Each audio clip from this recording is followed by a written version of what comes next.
नमस्कार। आकाशवाणी से प्रस्तुत है समाचार संध्या।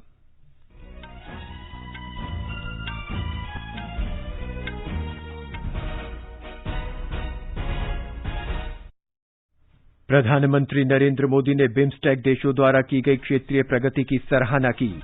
कोविड महामारी के खिलाफ एकजुट होकर संघर्ष का आह्वान किया।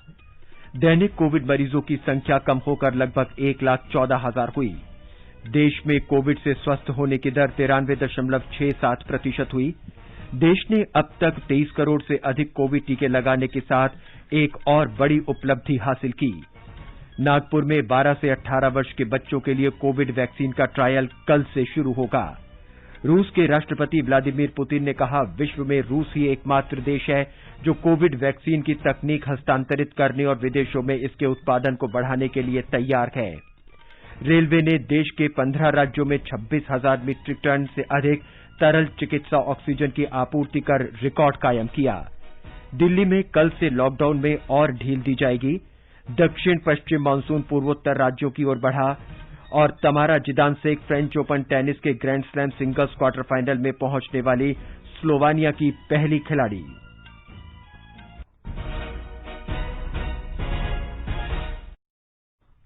समाचार संध्या में रवि कपूर के साथ मैं नवीन सक्सेना। कोरोना संक्रमण को देखते हुए आपसे अपील है कि लापरवाही न बरतें और इन आसान उपायों का पालन कर सुरक्षित रहें। मास्क लगाएं, 2 गज की सुरक्षित दूरी बनाए रखें, बार बार हाथ धोएं, साफ सफाई रखें और टीका लगवाएं। लोगों को कोविड से संबंधित जानकारी देने और उनके मार्गदर्शन के लिए राष्ट्रीय हेल्पलाइन कार्यरत है। इसका नंबर है 011-2397-8046 और 1075। और अब समाचार विस्तार से। प्रधानमंत्री नरेंद्र मोदी ने बंगाल की खाड़ी के निकटवर्ती देशों के समूह बिम्स्टेक के स्थापना दिवस पर शुभकामनाएं दी हैं। प्रधानमंत्री ने अपने संदेश में हाल के वर्षों में कई मोर्चों पर इस समूह की प्रगति की सराहना की। श्री मोदी ने महामारी के समय निरंतर एकजुट होकर काम करने की आवश्यकता पर बल दिया। प्रधानमंत्री ने कहा कि बिम्स्टेक दिवस कोविड महामारी के कठिन दौर में मनाया जा रहा है। उन्होंने कहा कि यह अभूतपूर्व चुनौती है और हम सबके लिए परीक्षा की घड़ी है। प्रधानमंत्री ने बिम्स्टेक फ्रेमवर्क के तहत हाल के वर्षों में क्षेत्रीय सहयोग में बढ़ोतरी पर संतोष व्यक्त किया। श्री मोदी ने परिवहन संपर्क के लिए बिम्स्टेक मास्टर प्लान और बिम्स्टेक चार्टर को अंतिम रूप देने सहित विभिन्न मोर्चों पर इस समूह की प्रगति की सराहना की। विदेश मंत्री डॉक्टर सुब्रह्मण्यम जयशंकर ने भी बिम्स्टेक दिवस के अवसर पर बंगाल की खाड़ी के देशों के बीच सहयोग की व्यापक क्षमता के बारे में बताया। उन्होंने कहा कि इस समूह ने दक्षिण और दक्षिण पूर्वी एशिया के बीच सहयोग का सेतु कायम करने और एक्ट ईस्ट तथा हिंद प्रशांत नीतियों पर अमल करने में भी मदद की है। मुख्य निर्वाचन आयुक्त सुशील चंद्रा ने कहा है कि इलेक्ट्रॉनिक वोटिंग मशीनों के साथ किसी प्रकार की छेड़छाड़ नहीं हो सकती। आकाशवाणी से विशेष बातचीत में उन्होंने आश्वस्त किया कि चूंकि ये मशीनें किसी भी फ्रीक्वेंसी मॉड्यूल पर संचालित नहीं होती, इसलिए इनमें किसी प्रकार के बदलाव की कोई गुंजाइश नहीं है। मुख्य निर्वाचन आयुक्त ने कहा कि इन मशीनों की प्रौद्योगिकी पूरी तरह विश्वसनीय है और इनके बारे में किसी प्रकार का संदेह करने का कोई कारण नहीं है। उन्होंने कहा कि 2004 में जब से इन मशीनों का इस्तेमाल शुरू हुआ है, तब से अब तक विधानसभा के 132 और लोकसभा के 4 चुनाव सहायतापूर्वक कराए जा चुके हैं। श्री चंद्रा ने कहा कि हाल में 5 राज्यों के विधानसभा चुनाव के दौरान 4,300 मतदान पुष्टि पर्चियों की गणना की गई और एक में भी कोई गड़बड़ी नहीं पाई गई। EVM is absolutely such a good machine that every Indian should feel pride on that. It is the Election Commission which has pioneered that particular machine, and over the years, this has started in 2004, and in 2017 we added VVPAT also with that, so that a person can see that which vote has been casted by that particular voter. And so far, from 2004 and now we are in 2021, 132 assembly elections have been conducted and 4 parliamentary elections have been conducted through EVM. मुख्य निर्वाचन आयुक्त सुशील चंद्रा के साथ इस विशेष भेंटवार्ता का दूसरा भाग आकाशवाणी के समाचार सेवा प्रभाग द्वारा आज रात 9:15 बजे प्रसारित किया जाएगा। इसे FM गोल्ड चैनल और अतिरिक्त चैनलों पर स्पॉटलाइट कार्यक्रम में सुना जा सकेगा। इस भेंट वार्ता का पहला हिस्सा कल रात प्रसारित किया गया था। ये कार्यक्रम हमारी वेबसाइट newsonair.com और हमारे YouTube channel news on AIR official पर भी उपलब्ध रहेगा। भारतीय जनता पार्टी ने दिल्ली के मुख्यमंत्री अरविंद केजरीवाल की केंद्र पर आक्षेप के लिए आलोचना की है। भाजपा प्रवक्ता संबित पात्रा ने बताया कि राष्ट्रीय खाद्य सुरक्षा अधिनियम और प्रधानमंत्री गरीब कल्याण अन्न योजना के माध्यम से दिल्ली में जरूरतमंद लोगों को राशन मुहैया कराया जा रहा है। उन्होंने कहा कि केंद्र ने एक राष्ट्र एक राशन कार्ड का प्रावधान किया था, लेकिन दिल्ली सरकार ने इसे मानने से इनकार कर दिया। श्री पात्रा ने कहा कि इसके कारण हजारों मजदूर इसके लाभ से वंचित हो गए। दिल्ली के मुख्यमंत्री अरविंद केजरीवाल ने इससे पहले प्रधानमंत्री नरेंद्र मोदी से राज्य सरकार को घर पर राशन पहुंचाने की अनुमति देने की अपील की थी। उन्होंने पूछा कि दिल्ली सरकार जब इस योजना को शुरू करने वाली थी तो उससे कुछ ही दिन पहले केंद्र ने इस योजना पर रोक क्यों लगा दी। आयकर विभाग ऑनलाइन रिटर्न भरने का अपना नया पोर्टल www.incometax.gov.in कल से शुरू कर रहा है। ये पोर्टल करदाताओं को आधुनिक, सुविधाजनक और सुगम माध्यम प्रदान करता है। वित्त मंत्रालय ने बताया कि नए करदाताओं की आवश्यकता के अनुरूप तैयार किए गए इस पोर्टल से आयकर रिटर्न की तत्काल जांच हो जाती है और करदाताओं का भुगतान जल्द वापस हो जाता है। वित्त मंत्रालय ने बताया कि नई कर भुगतान प्रणाली अग्रिम भुगतान की किस्त जमा करने की अंतिम तिथि 18 जून के बाद आरंभ की जाएगी, ताकि करदाताओं को कोई असुविधा न हो। गृह मंत्रालय के संयुक्त सचिव के नेतृत्व में 7 सदस्यों का केंद्रीय दल यास चक्रवात से हुए नुकसान का जायजा लेने के लिए पश्चिम बंगाल का दौरा करेगा। दल के आज वहां पहुंचने की संभावना है। उसका कल पूर्वी मेदिनीपुर और दक्षिण 24 परगना का दौरा करने का कार्यक्रम है। दल के सदस्य जिला प्रशासन के साथ समीक्षा बैठक भी करेंगे। केंद्रीय दल मंगलवार को आपदा प्रबंधन और वित्त विभाग के अधिकारियों से मुलाकात करेगा। पिछले महीने की 26 तारीख को आए चक्रवात यास से ओडिशा और पश्चिम बंगाल के तटीय क्षेत्रों में भारी नुकसान हुआ था। प्रधानमंत्री नरेंद्र मोदी ने इसके 2 दिन बाद 28 मई को पश्चिम बंगाल के चक्रवात प्रभावित क्षेत्रों का हवाई सर्वेक्षण किया था।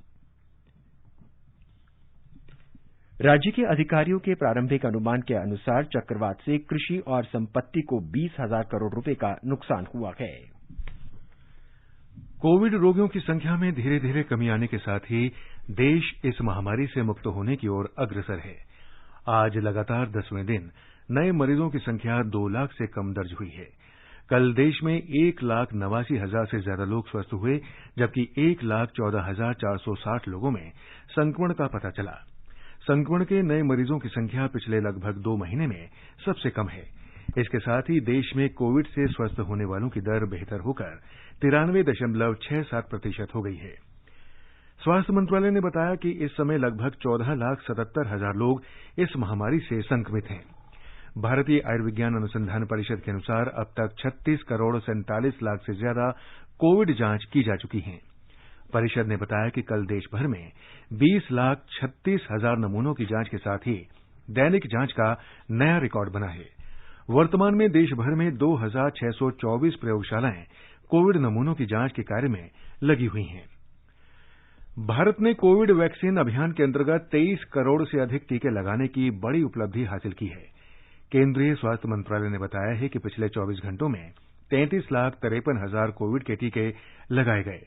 इनमें से करीब 30 लाख लोगों को पहला टीका, जबकि 3,53,000 लोगों को दूसरा टीका लगाया गया। सरकार ने राज्यों और केंद्र शासित प्रदेशों को अब तक 24 करोड़ से ज्यादा टीके उपलब्ध कराए हैं। ये टीके निःशुल्क श्रेणी और प्रत्यक्ष राज्य खरीद श्रेणी के माध्यम से दिए गए हैं। राज्यों और केंद्र शासित प्रदेशों के पास कोविड टीकों की 1 करोड़ 63 लाख से ज्यादा खुराक अब भी उपलब्ध है। उत्तर प्रदेश में तेजी से टीकाकरण चल रहा है। अब तक 2 करोड़ 23 लाख से अधिक कोविड टीके लगाए जा चुके हैं। सरकार ने जून माह में 1 करोड़ से अधिक टीके लगाने का लक्ष्य रखा है, जिसके लिए विशेष टीकाकरण अभियान चलाया गया है। हमारे संवाददाता ने बताया है कि मुख्यमंत्री योगी आदित्यनाथ ने 1 जुलाई से वर्तमान टीकाकरण की दर 3 गुना करने को कहा है। मुख्यमंत्री योगी आदित्यनाथ ने कहा है कि प्रदेश में टीकाकरण अभियान के लिए वैक्सीन प्रचुर मात्रा में उपलब्ध है। उन्होंने बताया कि महिला टीकाकरण को बढ़ावा देने के लिए कल सोमवार से हर जनपद में 2-2 महिला विशेष टीकाकरण बूथ शुरू किए जा रहे हैं। वहीं राज्य में 71 जनपदों में जहां कोरोना के सक्रिय मामलों की संख्या 600 से नीचे आ गई है, वहां कोरोना आंशिक कर्फ्यू में कल सोमवार से ढील दी जाएगी। गौरतलब है कि प्रदेश में शनिवार और रविवार को कोरोना के चलते साप्ताहिक बंदी रहती है। इस समय राजधानी लखनऊ सहित मेरठ, सहारनपुर और गोरखपुर जनपदों में कोरोना कर्फ्यू में कोई छूट नहीं है, क्योंकि इन जनपदों में कोरोना के सक्रिय मामलों की संख्या 600 से अधिक है। MS यादव, आकाशवाणी समाचार, लखनऊ। महाराष्ट्र में आज नागपुर में 12 से 18 वर्ष आयु वर्ग के बच्चों पर कोविड टीके का परीक्षण शुरू हुआ। एक रिपोर्ट। नागपुर के मेडिट्रीना अस्पताल में वैक्सीन परीक्षण गतिविधि के बारे में जानकारी देते हुए बाल रोग विशेषज्ञ और इस वैक्सीन परीक्षण कार्यक्रम के मुख्य समन्वयक डॉक्टर वसंत खड़तकर ने बताया कि लगभग 100 बच्चों की वैक्सीन परीक्षण के लिए पंजीकृत किया गया था, जबकि उनमें से 50 की जांच की गई और उन्हें टीकाकरण के लिए चुना गया। बच्चों के लिए बनी भारत बायोटेक की कोवैक्सीन की पहली मात्रा बच्चों को इंट्रामस्कुलर के जरिए दी जा रही है। डॉक्टर खड़तकर ने कहा कि टीके की दूसरी मात्रा 28 दिनों के बाद दी जाएगी और 6 महीनों के दौरान बच्चों में टीके के प्रभाव और एंटीबॉडी बनने का अध्ययन किया जाएगा। धनंजय वानखेड़े, आकाशवाणी समाचार, नागपुर। इस बीच सख्त लॉकडाउन के अंतर्गत चल रहे महाराष्ट्र में कल से संक्रमण दर और ऑक्सीजन पर रहने वाले रोगियों की संख्या के आधार पर 5 चरणों में अनलॉक होगा। राज्य सरकार ने अनलॉक प्रक्रिया को प्रभावी करने के लिए 5 स्तरों की श्रेणियां बनाई हैं। स्तर 1 और स्तर 2 के अंतर्गत आने वाले जिलों और क्षेत्रों में स्तर 3, 4 और 5 की तुलना में अधिक छूट होगी। ब्यौरा हमारे मुंबई संवाददाता से। महाराष्ट्र में कल से अनलॉक की प्रक्रिया शुरू होने के मद्देनजर मुख्यमंत्री उद्धव ठाकरे ने आज उद्योग जगत के प्रमुखों के साथ एक आभासी बैठक की। बैठक में श्री ठाकरे ने उद्योगपतियों से बाहरी राज्य के श्रमिक जो महाराष्ट्र में काम कर रहे हैं, उनके स्वास्थ्य रिकॉर्ड की जानकारी रखने को कहा। उन्होंने कहा कि इस बात को सुनिश्चित किया जाना चाहिए कि जब प्रवासी श्रमिक महाराष्ट्र से अपने मूल स्थान की यात्रा करते हैं या किसी अन्य राज्य से महाराष्ट्र में यात्रा करते हैं, तो ये ध्यान रखना जरूरी है कि वह बीमारी न फैलाए। सीएम ने फिल्म और टेलीविजन निर्माताओं के साथ भी एक आभासी बैठक की, जिसमें उन्होंने निर्माताओं से कहा कि फिल्म या टीवी सीरियल की शूटिंग के दौरान सरकार द्वारा जारी दिशा निर्देशों का कड़ाई से पालन करें। इस बीच अंतर जिला आवाजाही में छूट के साथ राज्य परिवहन विभाग ने कल से अपनी सेवाएं फिर से शुरू करने का फैसला किया है। जिन जिलों में एसटी सेवा फिर से शुरू होगी उनमें नांदेड़, लातूर, सोलापुर, पुणे, औरंगाबाद, अमरावती, यवतमाळ और नागपुर शामिल है। कुणाल शिंदे, आकाशवाणी समाचार, मुंबई। रेल विभाग ने 15 राज्यों को 26,281 टन तरल चिकित्सा ऑक्सीजन की आपूर्ति का रिकॉर्ड बनाया है। रेल मंत्रालय ने कहा है कि विभिन्न राज्यों को चिकित्सा ऑक्सीजन की आपूर्ति निरंतर जारी है। अभी तक 376 ऑक्सीजन एक्सप्रेस अपनी यात्राएं पूरी कर चुकी हैं। मंत्रालय ने कहा है कि ऑक्सीजन एक्सप्रेस से उत्तराखंड, कर्नाटक, महाराष्ट्र, मध्य प्रदेश, आंध्र प्रदेश, राजस्थान, तमिलनाडु, हरियाणा, तेलंगाना, पंजाब, केरल, दिल्ली, उत्तर प्रदेश, झारखंड और असम को चिकित्सा ऑक्सीजन की आपूर्ति की जा चुकी है। रेल विभाग पश्चिम में हापा, बड़ौदा और मुंद्रा तथा पूर्व में दुर्गापुर, टाटानगर और अंगुल से ऑक्सीजन लेकर विभिन्न राज्यों को आपूर्ति करता है। ऑक्सीजन एक्सप्रेस की यात्रा 43 दिन पहले 24 अप्रैल को महाराष्ट्र में आपूर्ति करने से शुरू हुई थी। मंत्रालय ने कहा है कि आंध्र प्रदेश और कर्नाटक को 3-3 हजार टन से अधिक तरल चिकित्सा ऑक्सीजन मिल चुकी है। ये समाचार हमारी वेबसाइट newsonair.com/hindi और हमारे mobile app news on AIR पर भी उपलब्ध हैं। जब देश की तरक्की का आधार है आपका टैक्स भुगतान, तो फिर क्यों ना हो उसकी प्रक्रिया आसान। इसीलिए 7 जून 2021 से आ रहा है ई-फाइलिंग 2.0, आयकर विभाग का नया यूजर फ्रेंडली पोर्टल www.incometax.gov.in। इसमें है लॉगिन के लिए सुरक्षित और एकाधिक विकल्प, ऑनलाइन कर भुगतान के लिए अनेक विकल्प, उपयोगकर्ता मैनुअल और step by step video guide का सपोर्ट। इसके अलावा और भी कई नए फीचर्स। ये नया पोर्टल www.incometax.gov.in 7 जून 2021 से प्रारंभ होगा। इस प्रक्रिया में 1 से 6 जून 2021 तक ई-फाइलिंग जैसी ऑनलाइन सुविधाएं उपलब्ध नहीं रहेंगी। प्रत्येक आयकरदाता एक राष्ट्र निर्माता। समाचार संध्या में आपका फिर स्वागत है। आगे बढ़ने से पहले मुख्य समाचारों पर एक नजर। प्रधानमंत्री नरेंद्र मोदी ने बिम्स्टेक देशों द्वारा की गई क्षेत्रीय प्रगति की सराहना की। कोविड महामारी के खिलाफ एकजुट होकर संघर्ष का आह्वान किया। दैनिक कोविड मरीजों की संख्या कम होकर लगभग 1,14,000 हुई। देश में कोविड से स्वस्थ होने की दर 93.67% हुई। देश ने अब तक 23 करोड़ से अधिक कोविड टीके लगाने के साथ ही एक और बड़ी उपलब्धि हासिल की। नागपुर में 12 से 18 वर्ष के बच्चों के लिए कोविड वैक्सीन का ट्रायल कल से शुरू होगा। रूस के राष्ट्रपति व्लादिमीर पुतिन ने कहा, विश्व में रूस ही एकमात्र देश है जो कोविड वैक्सीन की तकनीक हस्तांतरित करने और विदेशों में इसके उत्पादन को बढ़ाने के लिए तैयार है। रेलवे ने देश के 15 राज्यों में 26,000 मीट्रिक टन से अधिक तरल चिकित्सा ऑक्सीजन की आपूर्ति कर रिकॉर्ड कायम किया। दिल्ली में कल से लॉकडाउन में और ढील दी जाएगी। दक्षिण पश्चिम मानसून पूर्वोत्तर राज्यों की ओर बढ़ा और तमारा जिदानसेक फ्रेंच ओपन टेनिस के grand slam singles quarter final में पहुंचने वाली स्लोवानिया की पहली खिलाड़ी बनी।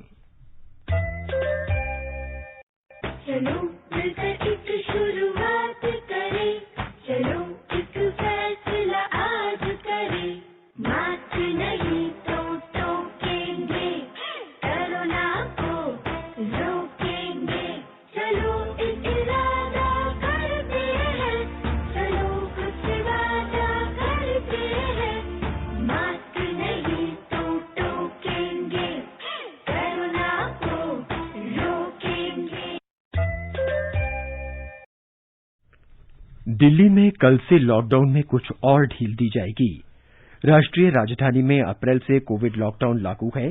कोविड रोगियों की संख्या में कमी को देखते हुए सरकार ने पिछले सप्ताह अनलॉक की प्रक्रिया शुरू की थी। नए दिशा निर्देशों के अनुसार निजी कार्यालयों को 50% स्टाफ के साथ सवेरे 9 बजे से शाम 5 बजे तक खोलने की अनुमति होगी। सरकारी कार्यालयों में ग्रुप ए के 100% और ग्रुप बी के 50% कर्मचारियों को कार्यालय में आकर काम करना होगा। आवश्यक सेवाओं में के कर्मी बिना किसी प्रतिबंध के अपनी ड्यूटी कर सकते हैं। हमारे संवाददाता ने बताया कि पिछले सप्ताह दिल्ली सरकार ने निर्माण कार्य फिर शुरू करने और कारखानों को खोलने की अनुमति दी थी। राजधानी में कोरोना के मामले में लगातार हो रही कमी को देखते हुए दिल्ली सरकार ने कुछ और गतिविधियों को शुरू करने का फैसला किया है। दिल्ली सरकार की ओर से जारी नए दिशा निर्देशों के अनुसार मेट्रो 50% क्षमता के साथ चालू की जाएगी। वहीं बाजार और मॉल्स ऑड इवेंट के आधार पर सुबह 10 बजे से रात 8 बजे से खुलेगी। यानी कि बाजार और मॉल्स की आधी दुकानें एक दिन खुलेंगे और आधी दुकानें दूसरे दिन खुलेंगी। इसके अलावा आस पड़ोस और आवासीय परिसरों में स्थित दुकानें, चाहे वह आवश्यक गैर आवश्यक वस्तुओं और सेवाओं की हो, उन्हें अपनी दुकानें हर दिन खोलने की अनुमति होगी। हालांकि gym, salon, cinema, water park, साप्ताहिक बाजार और कोचिंग इंस्टीट्यूट को खोलने की अनुमति नहीं होगी। दीपेंद्र कुमार, आकाशवाणी समाचार, दिल्ली। सिक्किम ने कुछ शर्तों के साथ मौजूदा लॉकडाउन 14 जून तक बढ़ा दिया है। मुख्यमंत्री पीएस तमांग ने आज गैंगटॉक में कोविड स्थिति की समीक्षा बैठक की अध्यक्षता की। बैठक में तय किया गया कि इस महीने 18 से 44 वर्ष की आयु के 65,000 लोगों को कोविड रोधी टीका लगाया जाएगा।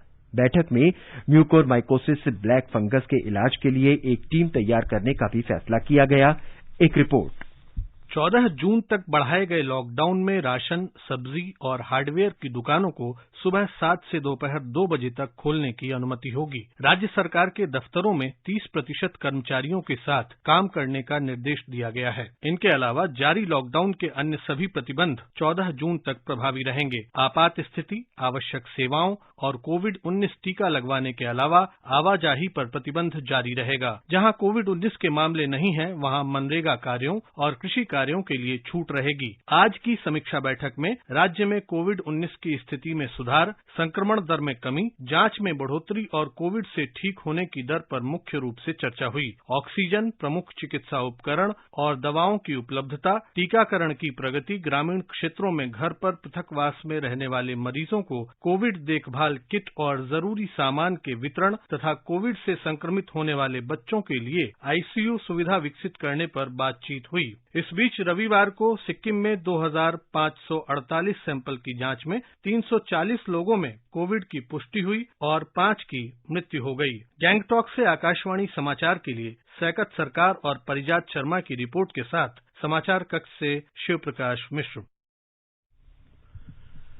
मध्य प्रदेश के मुख्यमंत्री शिवराज सिंह चौहान ने कहा है कि राज्य में कोविड की आशंकित तीसरी लहर से पहले ऑक्सीजन उत्पादन में आत्मनिर्भरता अत्यंत आवश्यक है। वे भोपाल में कोरोना रोकथाम उपायों की समीक्षा कर रहे थे। हमारे संवाददाता ने बताया है कि राज्य में कोरोना संक्रमण से कल 38 लोगों की मौत हुई, जबकि 2225 मरीज संक्रमण से मुक्त हुए। बिहार सरकार ने राज्य में कोविड से मरने वाले प्रत्येक व्यक्ति के निकट संबंधी को 4 लाख रुपए की अनुग्रह राशि प्रदान की है।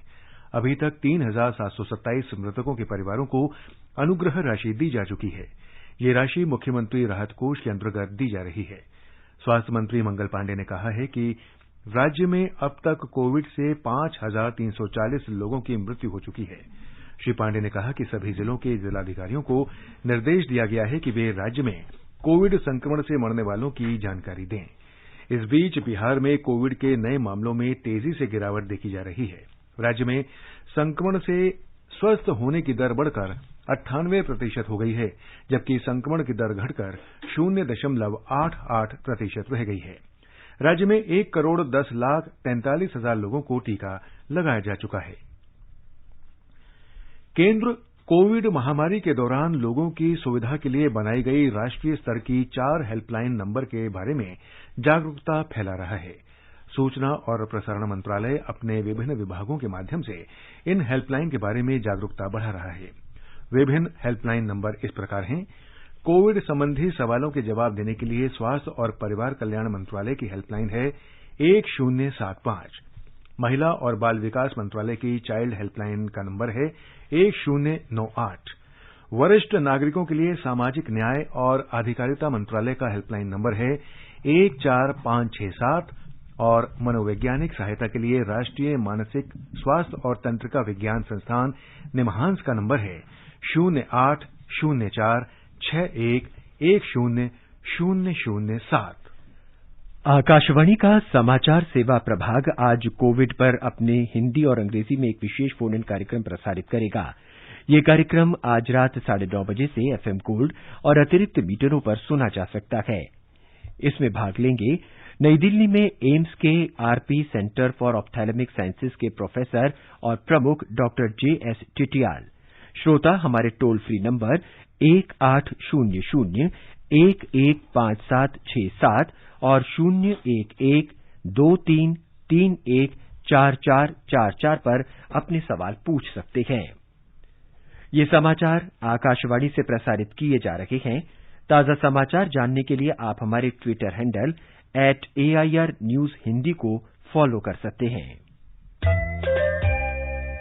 हौसले ऊंचे आसमानों के, लड़ना जानते हैं हर तूफानों से, दुश्मनों के इरादों को करके नाकाम, देश की करते रक्षा विमानों से।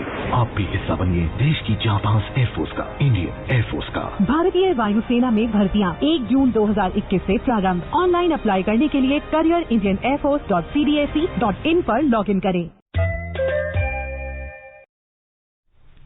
ये आकाशवाणी है। रूस के राष्ट्रपति व्लादिमीर पुतिन ने कहा है कि विश्व में रूस ही एकमात्र देश है जो कोविड वैक्सीन की तकनीक हस्तांतरित करने और विदेशों में इसके उत्पादन को बढ़ाने के लिए तैयार है। इससे पहले भारत में सरकारी अधिकारियों ने कहा था कि सीरम इंस्टीट्यूट ऑफ इंडिया को औषधि नियंत्रक से स्पुतनिक वी कोविड टीके के उत्पादन की प्रारंभिक अनुमति मिल रही है। अप्रैल 2021 से भारतीय दवा कंपनी डॉक्टर रेड्डीज लैबोरेटरीज को स्पुतनिक वी की आपात स्थिति में इस्तेमाल करने की अनुमति मिली थी। इसके अलावा पेनेशिया बायोटेक ने भी रूस के सॉवरेन वेल्थ फंड के सहयोग से भारत में स्पुतनिक वी का उत्पादन शुरू कर दिया है। बांग्लादेश में कोविड-19 प्रतिबंधों को 16 जून तक बढ़ा दिया गया है। बांग्लादेश की कैबिनेट ने आज इस आशय की अधिसूचना जारी की। महामारी के देश के बड़े हिस्से को प्रभावित करने के कारण देश में प्रतिबंधों को बढ़ा दिया गया है। बांग्लादेश में आज 38 लोगों की मौत हुई और 1676 नए कोविड मामले दर्ज किए गए। देश में मरने वालों की कुल संख्या 12,839 हो गई है। बांग्लादेश में 5 अप्रैल से लागू देशव्यापी लॉकडाउन को कई चरणों में बढ़ाया गया है। इस बीच बांग्लादेश के औषधि प्रशासन महानिदेशालय ने सिनोवैक कंपनी द्वारा निर्मित दूसरे चीनी कोविड वैक्सीन कोरोना वैक को मंजूरी दे दी है। विश्व स्वास्थ्य संगठन WHO पहले ही 1 जून को सिनोवैक कोरोना वैक्सीन को मंजूरी दे चुका है। भारत ने भी बांग्लादेश को टीके की करीब 30 लाख खुराक उपहार स्वरूप दी हैं। शिक्षा मंत्री रमेश पोखरियाल निशंक ने राज्यों और केंद्र शासित प्रदेशों के लिए वर्ष 2019-20 का प्रदर्शन ग्रेडिंग सूचकांक जारी करने की मंजूरी दे दी है। सरकार ने स्कूली शिक्षा के क्षेत्र में बदलावों के आकलन के लिए 70 मानदंडों के साथ प्रदर्शन ग्रेडिंग सूचकांक की शुरुआत की है। संदर्भ वर्ष 2017-18 के साथ राज्यों और केंद्र शासित प्रदेशों का पहला प्रदर्शन ग्रेडिंग सूचकांक वर्ष 2019 में प्रकाशित हुआ था। पश्चिम बंगाल सरकार ने 10वीं और 12वीं कक्षा की बोर्ड परीक्षा कराने के संबंध में छात्रों, अभिभावकों, विशेषज्ञों और आम जनता से अपनी राय देने को कहा है। लोगों से अपनी राय कल दोपहर 2 बजे तक शिक्षा विभाग में देने को कहा गया है। सरकार ने एक विशेष समिति का गठन किया है जो महामारी की स्थिति की समीक्षा करेगी और बोर्ड परीक्षा के बारे में सिफारिश देगी। ये समिति परीक्षा का तरीका और मूल्यांकन के मापदंडों भी तैयार करेगी। तमिलनाडु में मुख्य विपक्षी पार्टी ऑल इंडिया अन्ना डीएमके ने राज्य के मुख्यमंत्री का समर्थन करते हुए व्यावसायिक और अन्य पाठ्यक्रमों के लिए सामान्य प्रवेश परीक्षा रद्द करने की अपील की है।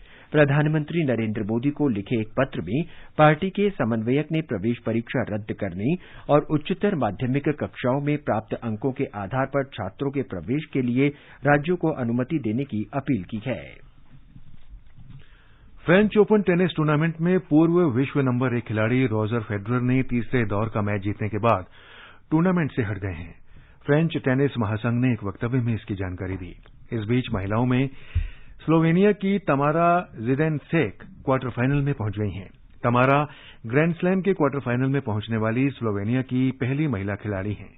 चौथे दौर में तमारा ने रोमानिया की सोराना क्रिस्टी को 7-6, 6-1 से हराया। रूस की अनास्तासिया पावलुचेनकोवा और स्पेन की पौला बदोसा ने भी क्वार्टर फाइनल में प्रवेश कर लिया है। दक्षिण पश्चिम मानसून पूर्वोत्तर राज्यों, उप हिमालयी पश्चिम बंगाल, महाराष्ट्र, तेलंगाना, कर्नाटक, तमिलनाडु और आंध्र प्रदेश की ओर बढ़ गया है। भारतीय मौसम विभाग के अनुसार दक्षिण पश्चिमी हवाओं के मजबूत होने के कारण और उप हिमालयी पश्चिम बंगाल पर चक्रवाती परिसंचरण के कारण अगले 4-5 दिन के दौरान पूर्वोत्तर राज्यों और आसपास के देश के पूर्वी क्षेत्रों में वर्षा हो सकती है। पिछले 2 महीनों में शुद्ध निकासी के बाद विदेशी निवेशकों ने जून के केवल 4 सत्रों में भारत के इक्विटी बाजारों में लगभग 8,000 करोड़ रुपए का निवेश किया है।